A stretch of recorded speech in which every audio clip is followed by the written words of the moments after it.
Hello friends, 9ാം ക്ലാസ്സിലെ എല്ലാ കൂട്ടുകാർക്കും സെഗാ സ്റ്റഡീസിലേക്ക് സ്വാഗതം. ഇന്ന് നമ്മൾ പഠിക്കാൻ പോകുന്നത് ഹിസ്റ്ററിയിലെ 4ാമത്തെ ചാപ്റ്ററായ distribution of power in Indian constitution അല്ലെങ്കിൽ ഇന്ത്യൻ ഭരണഘടനയിലെ അധികാര വിന്യാസം എന്ന പാഠഭാഗമാണ്. നമുക്ക് പാഠഭാഗത്തിലേക്ക് പോകാം. ആദ്യമായി ഒരു കോളം കൊടുത്തിരിക്കുന്ന കൂട്ടുകാർ ശ്രദ്ധിച്ചുവല്ലോ. ഇത് ജവഹർലാൽ നെഹ്റു രാഷ്ട്രത്തെ അഭിസംബോധന ചെയ്ത് നടത്തിയ പ്രസംഗത്തിൻ്റെ ഒരു ഭാഗമാണ്. ഇതൊന്ന് വായിച്ചു വിട്ടാൽ മതിയാകും. ഈ പാഠത്തിൽ പ്രധാന ആശയങ്ങളും അതിൻ്റെ ചോദ്യോത്തരങ്ങളുമാണ് നൽകുന്നത്. അല്ലാതെ പാഠഭാഗം മുഴുവൻ എക്സ്പ്ലെയിൻ ചെയ്തിട്ട് പോയിട്ട് കാര്യമില്ല. പരീക്ഷ അടിസ്ഥാനമാക്കി പ്രധാന ക്വസ്റ്റ്യൻ ആൻസർ നൽകുന്നതായിരിക്കും.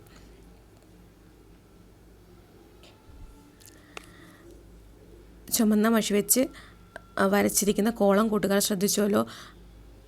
ശ്രദ്ധിക്കുക. Democratic governance and the constitution of welfare state where the two most important promises given to the people by independent India. എന്താ ഇൻഡിപെൻഡൻറ്റ് ഇന്ത്യ എന്ന് പറഞ്ഞാൽ സ്വതന്ത്ര ഇന്ത്യ, അതായത് സ്വതന്ത്ര ഭാരതം. Two most promises given to people, 2 പ്രധാനപ്പെട്ട വാഗ്ദാനങ്ങൾ ജനങ്ങൾക്ക് നൽകുന്നു. എന്തൊക്കെയാണ് ഇവിടെ പറഞ്ഞിരിക്കുന്നത്? വെൽഫെയർ സ്റ്റേറ്റ്, അതായത് കൺസ്ട്രക്ഷൻ ഓഫ് വെൽഫെയർ സ്റ്റേറ്റ് എന്ന് പറഞ്ഞാൽ ക്ഷേമരാഷ്ട്ര നിർമ്മാണം. ഡെമോക്രാറ്റിക് ഗവർണൻസ് എന്ന് പറഞ്ഞാൽ ജനാധിപത്യ ഭരണക്രമം. സ്വതന്ത്ര ഇന്ത്യ ജനങ്ങൾക്ക് നൽകുന്ന 2 പ്രധാനപ്പെട്ട പ്രോമിസായിരുന്നു ജനാധിപത്യ ഭരണക്രമവും ക്ഷേമരാഷ്ട്ര നിർമ്മാണവും. ബാക്കി നോക്കാം. The first step in this direction was formation of the constituent assembly and objective resolution presented by Nehru. ഇതിലേക്ക് നയിച്ച പ്രധാന ചുവടുവെപ്പായിരുന്നു formation of constitution assembly. Formation, രൂപീകരണം. കോൺസ്റ്റിറ്റ്യൂവൻ്റ് അസംബ്ലി എന്ന് പറഞ്ഞാൽ ഭരണഘടനാ നിർമ്മാണ സഭ. ഇതിലേക്കുള്ള 2 ചുവടുവെപ്പിൽ 1 ഭരണഘടനാ നിർമ്മാണ സഭയുടെ രൂപീകരണവും 2 ഒബ്ജക്റ്റീവ് റെസൊല്യൂഷനുമാണ്. ഒബ്ജക്റ്റീവ് റെസൊല്യൂഷൻ എന്ന് പറഞ്ഞാൽ ലക്ഷ്യപ്രമേയം. പ്രസൻറ്റഡ് ബൈ നെഹ്റു അവതരിപ്പിച്ച ലക്ഷ്യപ്രമേയവുമായിരുന്നു ഇതിന് മുന്നോടിയുള്ള 2 ചുവടുവയ്പ്. ഇനി എന്താണ് ലക്ഷ്യപ്രമേയം എന്ന് നോക്കാം. ഒബ്ജക്റ്റീവ് റെസൊല്യൂഷൻ എന്ന് പറഞ്ഞാൽ നെഹ്റു അവതരിപ്പിച്ച ലക്ഷ്യപ്രമേയമാണ് താഴെ കൊടുത്തിരിക്കുന്നത്. അതിനകത്തുള്ള പ്രധാന പോയിന്റ് നമുക്ക് വായിക്കാം.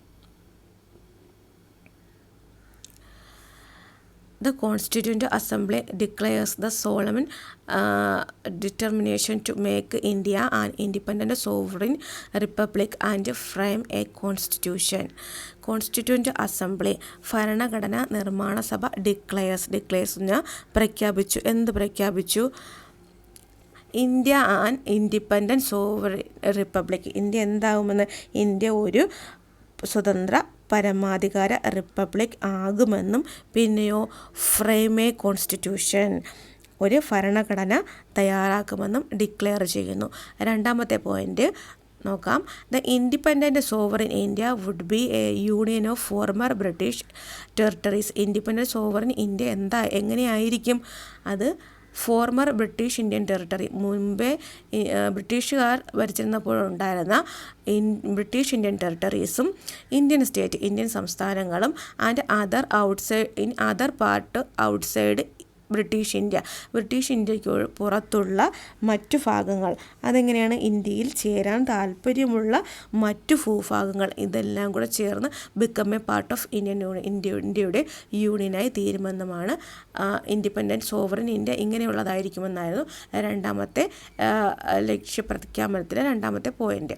അടുത്തത്, the territories forming the union of India will be autonomous unit. ഈ രൂപീകരിക്കുന്ന പ്രദേശങ്ങൾ എങ്ങനെ ആയിരിക്കും? ആട്ടോണമസ് യൂണിറ്റ് അല്ലെങ്കിൽ സ്വയം ഭരണ യൂണിറ്റുകളായിരിക്കും. In addition they are vested all powers and duties not to the central government. അവർക്കുള്ള അധികാരങ്ങളും ചുമതലകളുമൊക്കെ സെൻട്രൽ ഗവൺമെൻറ്റിനാണോ? അല്ല, അവരവർക്ക് തന്നെ ആയിരിക്കും. അടുത്ത point, all the powers of independent sovereign India will emanate from the people. All the power, എല്ലാ അധികാരങ്ങളും ആരിൽ നിന്നായിരിക്കും ഉത്ഭവിക്കുക? ജനങ്ങളിൽ നിന്നായിരിക്കും. ഫ്രം ദ പീപ്പിൾ, ജനങ്ങളിൽ നിന്നായിരിക്കും ഉത്ഭവിക്കുക. Last point, social, economic and political justice. അതായത് ഇന്ത്യയിലെ എല്ലാ ജനങ്ങൾക്കും സാമൂഹികവും സാമ്പത്തികവും രാഷ്ട്രീയപരമായ നീതിയും പിന്നെ എന്താണ് equality of status, equality of opportunity, equality before the ലാ, അവസര സമത്വം, പദവി സമത്വം, നിയമത്തിന് മുന്നിലുള്ള സമത്വം, ഇവ കൂടാതെ ഇത് കൂടാതെ ഫണ്ടമെൻ്റൽ ഫ്രീഡം ഓഫ് സ്പീച്ച്, പൊതുധാർമ്മികതയ്ക്ക് വിധേയമായുള്ള സംസാരം. എല്ലാ അനാവശ്യ സംസാരമല്ല, നമ്മുടെ ധാർമ്മികതയ്ക്ക് വിധേയമായുള്ള സംസാരവും പിന്നെ എന്താണ് expression, belief, worship, profession, association and assembly, ആവിഷ്കാരം, വിശ്വാസം, ആരാധന, തൊഴിൽ, സംഘടന, പ്രവർത്തനം എന്നിവയ്ക്കുള്ള മൗലിക അവകാശം ഉറപ്പാക്കുകയും ചെയ്തു. തുടങ്ങിയവയെല്ലാം എൻഷോർഡ് and protected from all people of India. ഇതാണ് ലക്ഷ്യപ്രമേയത്തിലെ ലാസ്റ്റ് പോയിൻ്റായിട്ട് കൊടുത്തിരിക്കുന്നത്. കൂട്ടുകാർക്ക് മനസ്സിലായെന്ന് വിചാരിക്കുന്നു. ഞാൻ താഴെ കൊടുത്തിരിക്കുന്ന ക്വസ്റ്റ്യൻ നോക്കൂ. Which ideas put forward by the national movement were included in the objective resolution? എന്താ ചോദ്യം കൊടുത്തിരിക്കുന്നത്? നാഷണൽ മൂവ്മെൻറ്റ്, ദേശീയ പ്രസ്ഥാനത്തിൽ മുന്നോട്ട് വെച്ച പ്രധാന ആശയങ്ങളാണ് ഈ ഏതൊക്കെ ആശയങ്ങളാണ് ഈ ലക്ഷ്യപ്രമേയത്തിൽ ഉൾപ്പെടുത്തിയിരുന്നത്?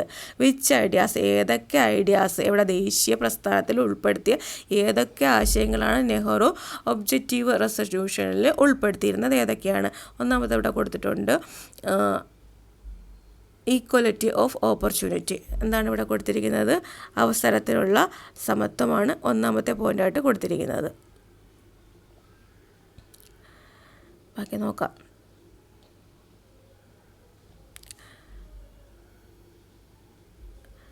രണ്ടാമത്തെ പോയിൻ്റ്, ഈക്വലിറ്റി ബിഫോർ ലോ, നിയമത്തിന് മുന്നിലുള്ള സമത്വം, ഫ്രീഡം ഓഫ് സ്പീച്ച്, സംസാരിക്കാനുള്ള സ്വാതന്ത്ര്യം, ഈക്വലിറ്റി ഓഫ് പ്രൊഫഷൻ, പദവി സമത്വം, സോഷ്യൽ, എക്കണോമിക്, പൊളിറ്റിക്കൽ ജസ്റ്റിസ്, സാമൂഹികവും സാമ്പത്തികവും രാഷ്ട്രീയപരമായ നീതി.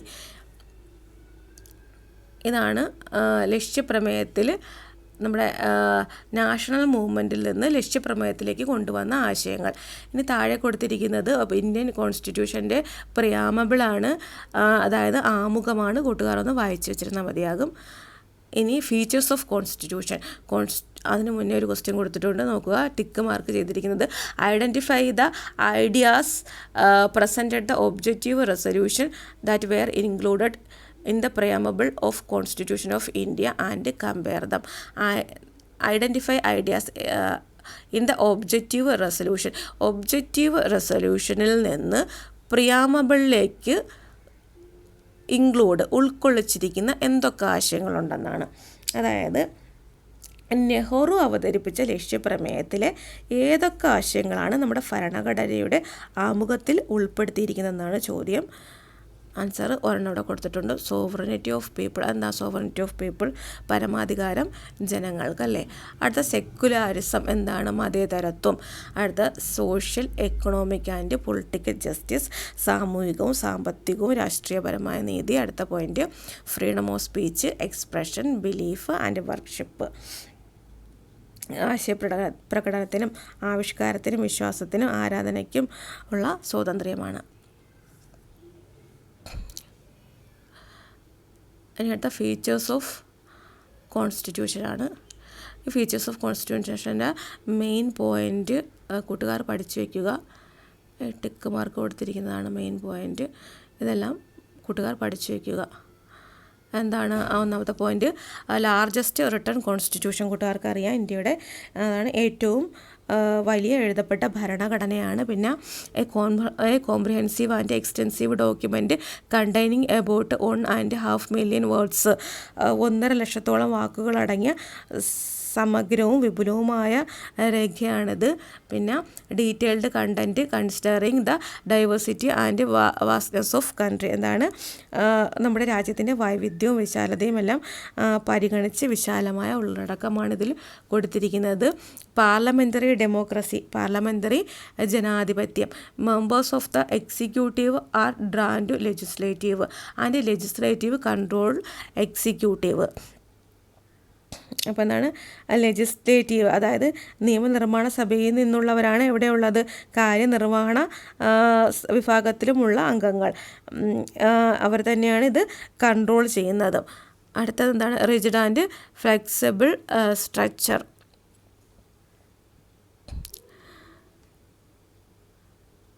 ദൃഢവും അയവുള്ളതുമായ ഘടന.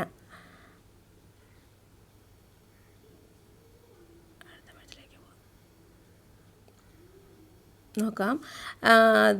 The amend certain provisions special procedures shall be allowed to amend. Amend എന്താണ്? ഭേദഗതിയാണല്ലേ. ടു അമെൻഡ് സർട്ടൻ പ്രൊവിഷൻ, അതായത് ചില വ്യവസ്ഥകൾ ഭേദഗതി ചെയ്യാൻ എന്താവശ്യമാണ്? പ്രത്യേക നടപടികൾ. Special procedures shall be allowed, പ്രത്യേക നടപടികൾ വേണം. എന്നാലോ but some others can be amended in ordinary legislative manner. മറ്റ് ചിലതാണെങ്കിൽ സാധാരണ നിയമനിർമ്മാണ രീതിയിൽ തന്നെ ഭേദഗതി ചെയ്യാനും കഴിയും. അടുത്ത fundamental right and fundamental duties. കൂട്ടുകാർക്ക് അറിയാം എന്താണ് മൗലിക അവകാശങ്ങളും കർത്തവ്യങ്ങളുമാണ്. Fundamental rights guaranteed by the state to every individual. അടുത്തത് responsibilities of citizen towards the state and society.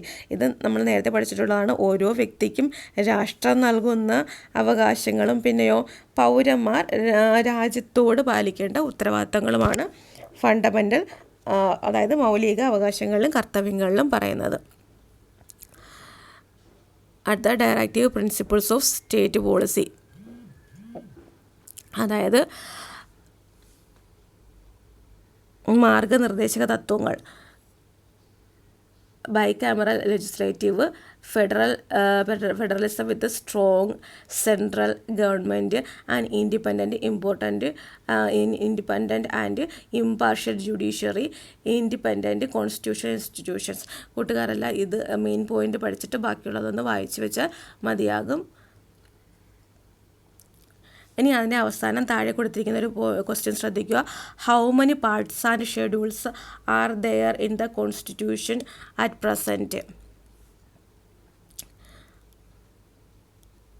Present. ഇപ്പോൾ നമ്മുടെ നിലവിൽ ഭരണഘടനയിൽ എത്ര ഭാഗങ്ങളും പട്ടികകളും ഉണ്ടെന്നാണ്. എത്ര പാർട്സും ഷെഡ്യൂൾസും ഉണ്ട്? 25 പാർട്സും പിന്നെ 12 ഷെഡ്യൂൾസും. ഇന്ത്യൻ ഫെഡറലിസം മെയിൻ പോയിൻ്റ് നോക്കാം. എന്താണ് federalism? Federalism is A system of administration in which power is divided between 2 levels of government on the basis of constitution. അതായത് ഭരണഘടനയുടെ അടിസ്ഥാനത്തിൽ നമ്മുടെ അഡ്മിനിസ്ട്രേഷൻ, നമ്മുടെ ഭരണം എങ്ങനെ ഡിവൈഡ് ചെയ്തിരിക്കുന്നു? Between 2 levels. ഭരണഘടനയുടെ അടിസ്ഥാനത്തിൽ അധികാരം 2 തലങ്ങളിലേക്ക് വിഭജിച്ചിരിക്കുന്നു. It is the administrative arrangement in which central government and the state government. അതായത് in an administrative arrangement in which central government, ഈ അധികാരം കേന്ദ്ര ഗവൺമെൻറ്റും സംസ്ഥാന ഗവൺമെൻറ്റും അധികാരം പങ്കിടുന്ന രീതിയിലാണ് ക്രമീകരിച്ചിരിക്കുന്നത്.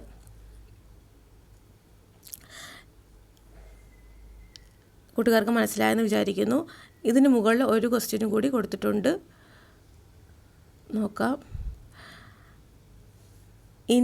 Y India adopted the federal system. എന്തുകൊണ്ടാണ് ഇന്ത്യ ഫെഡറൽ സിസ്റ്റം അംഗീകരിച്ചിരിക്കുന്നത് അല്ലെങ്കിൽ സ്വീകരിച്ചിരിക്കുന്നത്? ഒരു പോയിൻ്റ് ഇവിടെ കൊടുത്തിട്ടുണ്ട്.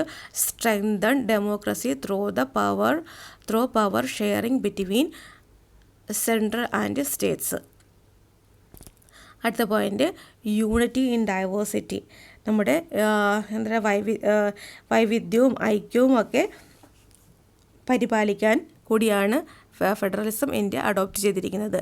പിന്നെ പ്രൊട്ടക്ഷൻ ഓഫ് റീജിയണൽ ഇൻട്രസ്റ്റ്, നമ്മുടെ പ്രാദേശിക പ്രാതിനിധ്യം ഉറപ്പാക്കുന്നതിന്. പിന്നെയോ promotion of democracy, administrative efficiency.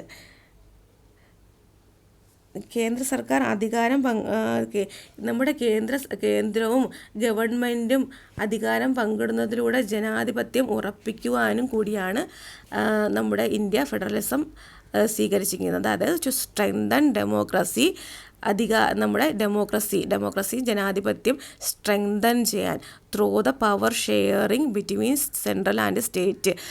കേന്ദ്ര ഗവൺമെൻറ്റും സംസ്ഥാനവും അധികാരം പങ്കിടുന്നതിലൂടെ ജനാധിപത്യം സ്ട്രെങ്തൻ ശക്തീകരിക്കാനും കൂടിയാണ് ഫെഡറലിസം ഇന്ത്യ അഡോപ്റ്റ് ചെയ്തിരിക്കുന്നത്. കൂട്ടുകാർക്ക് ആൻസർ മനസ്സിലായെന്ന് വിചാരിക്കുന്നു.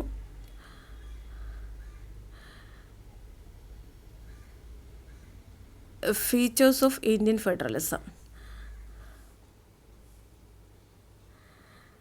ഇന്ത്യൻ ഫെഡറലിസത്തിൻ്റെ സവിശേഷതകൾ.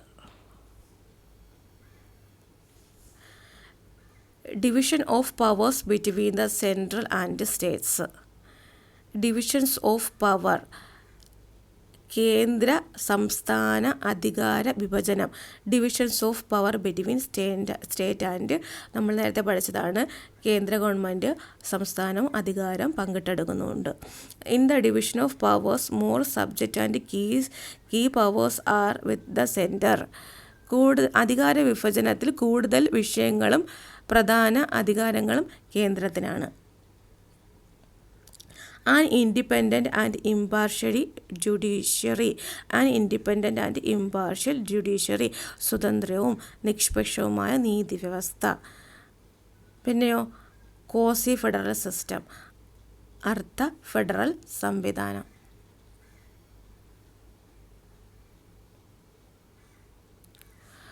A common constitution for central and state. കേന്ദ്രത്തിനും സംസ്ഥാനത്തിനുമായി പൊതുവായ ഒരു ഭരണഘടനയാണുള്ളതല്ലേ. അടുത്തത് sovereign of the constitution, sovereignty of the constitution, ഭരണഘടനയുടെ പരമാധികാരം. സിംഗിൾ സിറ്റിസൺഷിപ്പ്, ഏക പൗരത്വം. Central has an upper hand in the powers to the amendment the constitution. ഭരണഘടന ഭേദഗതി ചെയ്യാനുള്ള അധികാരങ്ങളിൽ കേന്ദ്രത്തിനാണ് മേൽക്കൈയുള്ളത്. ബൈക്യാമറൽ ലെജിസ്ലേറ്റീവ്, ദ്വിമണ്ഡല നിയമ നിർമ്മാണ സഭ.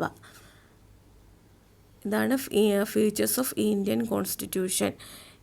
ഇന്ത്യൻ ഫെഡറലിസത്തിൻ്റെ സവിശേഷതകളായി പഠിക്കാനുള്ളത്.